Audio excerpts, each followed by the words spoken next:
দিনাজপুর বিশ্ববিদ্যালয়ের শিক্ষার্থী রিনা মুর্মুকে।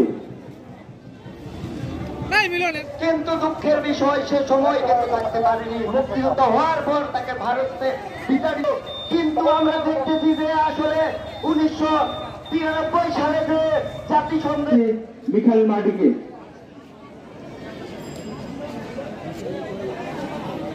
কোন সরকার সেটা করে নাই, বরং তারা উস্কে দিয়েছে। যখন যে সরকার এসেছে সেটা ছিল সেই কথা বলে এই প্রেসক্লাব চত্বরে আজকে এই সমাবেশ অনুষ্ঠিত করতে হচ্ছে। সংগ্রামী বন্ধুগণ,